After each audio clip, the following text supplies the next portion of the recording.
Hello बच्चों, आज हम हिंदी रिमझिम की पाठ्य पुस्तक का पाठ नंबर 11 पढ़ेंगे, जिसका नाम है चावल की रोटियां। बेटा, चावल की रोटियां एक नाटक का नाम है।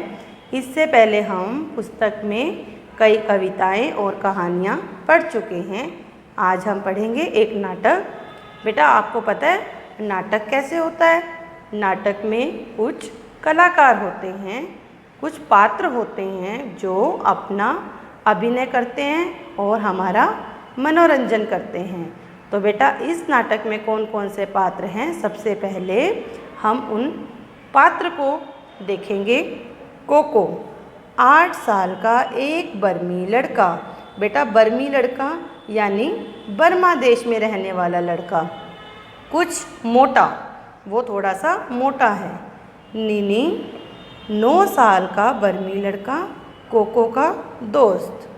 तिनसु, 8 साल का बर्मी लड़का, कोको का दोस्त। मिमी, 7 साल की बर्मी लड़की, कोको की दोस्त। बेटा, अब आप एक बात ध्यान से देखो कि नीनी, तिनसु और मिमी ये तीनों कोको के दोस्त हैं।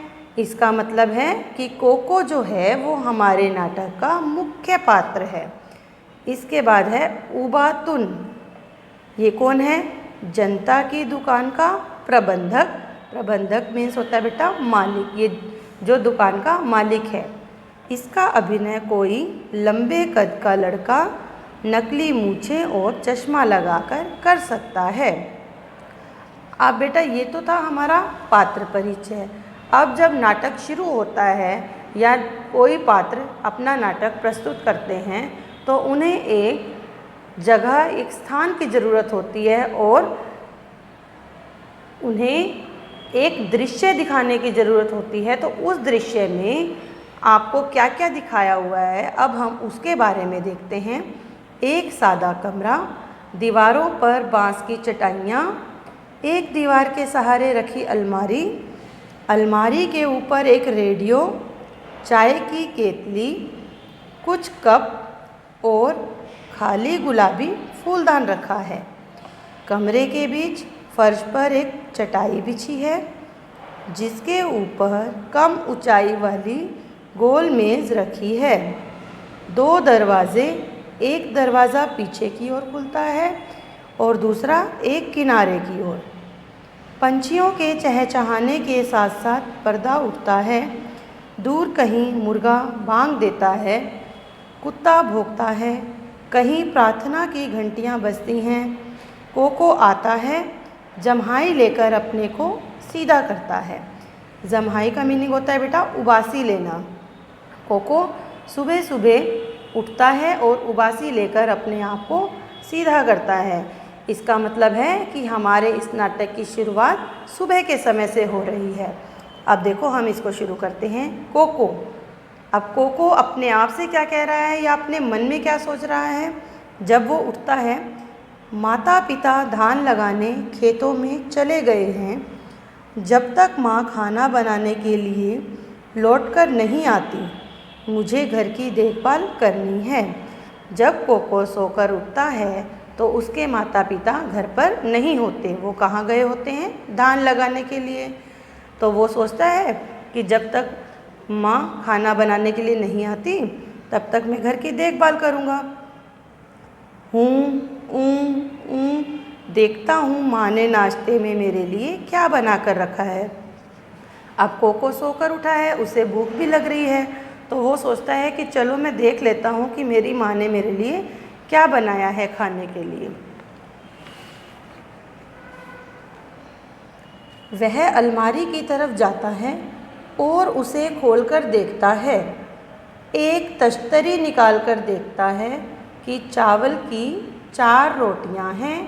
वह होठों पर जीभ फेरता है और मुस्कुराता है। मैंने आपको बताया था कि उस कमरे में एक अलमारी भी रखी हुई है। तो वो क्या करता है? कोको अलमारी की तरफ चला जाता है। जैसे ही वो खोलता है, वहाँ एक तश्तरी होती है। तश्तरी होती है बेटा थाली। तो वो उसको निकाल कर जब देखता है तो उसके अंदर चावल की 4 रोटियां होती हैं और वो कोको को बहुत पसंद है, इसलिए वो अपने होठों पर जीभ फेरने लग जाता है और मुस्कुराने लग जाता है। अब कोको अपने मन में क्या सोच रहा है या अपने आप से क्या कह रहा है? आहा, मज़ा आ गया, चावल की रोटियाँ, मेरी मनपसंद चीज़। वह पेट मलता हुआ रोटियों को मेज़ पर रखता है और बैठ जाता है, क्योंकि चावल की रोटियाँ तो कोको को बहुत पसंद थी, इसलिए वो देखते ही खुश हो जाता है और कहता है मज़ा आ गया। तो वो रोटियों को रख देता है ताकि मैं बैठकर आराम से खा सकूं। अब कोको क्या कह रहा है? आज तो डट कर नाश्ता होगा। वह एक रोटी उठाकर मुंह में डालने लगता है, तभी कोई दरवाजे पर दस्तक देता है। बेटा, दस्तक का अर्थ होता है कि कोई दरवाज़ा खटखटाता है, खटखटाना इसका अर्थ होता है। कोको क्या सोच रहा है कि आज तो चावल की रोटियां हैं, बहुत अच्छी हैं, आज तो मैं डट कर नाश्ता करूंगा, क्योंकि उसे भूख भी बहुत तेज़ लग रही होती है। लेकिन जैसे ही वो रोटी उठाकर मुंह में डालने लगता है, तभी कोई आकर दरवाज़ा खटखटाता है। बाहर कौन होता है? नीनी। तो नीनी ज़ोर से क्या आवाज़ लगाता है? कोको, ए कोको, दरवाज़ा खोलो, मैं नीनी हूँ। बाहर दरवाजे पर नीनी होता है जो कोको का दोस्त है, और वो दरवाज़ा खोलने के लिए कहता है। अब कोको क्या सोचता है? गज़ब हो गया, यह तो भुक्खड़ नीनी है, उसकी नज़र में रोटियां पड़ी तो ज़रूर मांगेगा, मैं इन्हें छिपा देता हूँ। भुक्खड़ का मीनिंग होता है बेटा भूखा। अब कोको क्या सोचता है कि ये तो नीनी है, ये तो बहुत भूखा है, अगर इसको चावल की रोटियां दिख गई तो ये तो मेरे से मांग लेगा, इसलिए वो इनको छुपाने की सोच लेता है। अब नीनी क्या कहता है दोबारा से? दरवाज़ा खोलो कोको, तुम क्या कर रहे हो, इतनी देर लगा दी।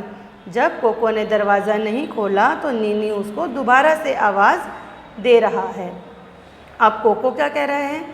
मैं इन्हें कहाँ छिपाऊँ, कहाँ छिपाऊँ? रेडियो की तरफ देखकर मैं तश्तरी को रेडियो के पीछे छिपा दूँगा। ज़ोर से, अभी आता हूँ नीनी, ज़रा रुको। अब कोको अपने आप से क्या कहता है कि जो उसके हाथ में चावल की रोटियां हैं, मैं इन्हें कहाँ छिपाऊँ, कहाँ छिपाऊँ, वो ये सोच रहा होता है।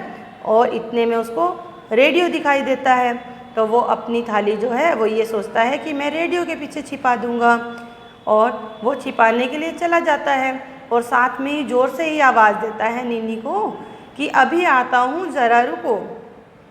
अब कोको ने जैसे ही दरवाज़ा खोला तो वो क्या बोल रहा है? आओ नीनी, अंदर आ जाओ। नीनी अंदर आता है। अब नीनी क्या कहता है? दरवाज़ा खोलने में इतनी देर क्यों लगाई? क्योंकि कोको ने दरवाज़ा नहीं खोला था, तो नीनी उससे देर से दरवाज़ा खोलने का कारण पूछता है। अब कोको कह रहा है, कुछ खास नहीं, मैंने अभी अभी नाश्ता किया और मुंह धोने लगा था। बोलो सुबह सुबह कैसे आना हुआ? अब जो कोको है वो नीनी से झूठ बोल देता है कि मैंने तो नाश्ता कर लिया और मैं मुंह धोने के लिए गया था। तुम बताओ कि आप सुबह सुबह मेरे घर कैसे आए हो? तो नीनी कह रहा है, क्या यह मत कहना कि तुम भूल गए थे, परीक्षा के बारे में रेडियो पर खास सूचना आने वाली है। सूचना का अर्थ होता है बेटा खबर। अब नीनी कोको से कह रहा है कि आज तो हमारी परीक्षा के बारे में रेडियो पर खबर आने वाली है, अब तुम ये मत कहना कि मुझे तो याद ही नहीं है।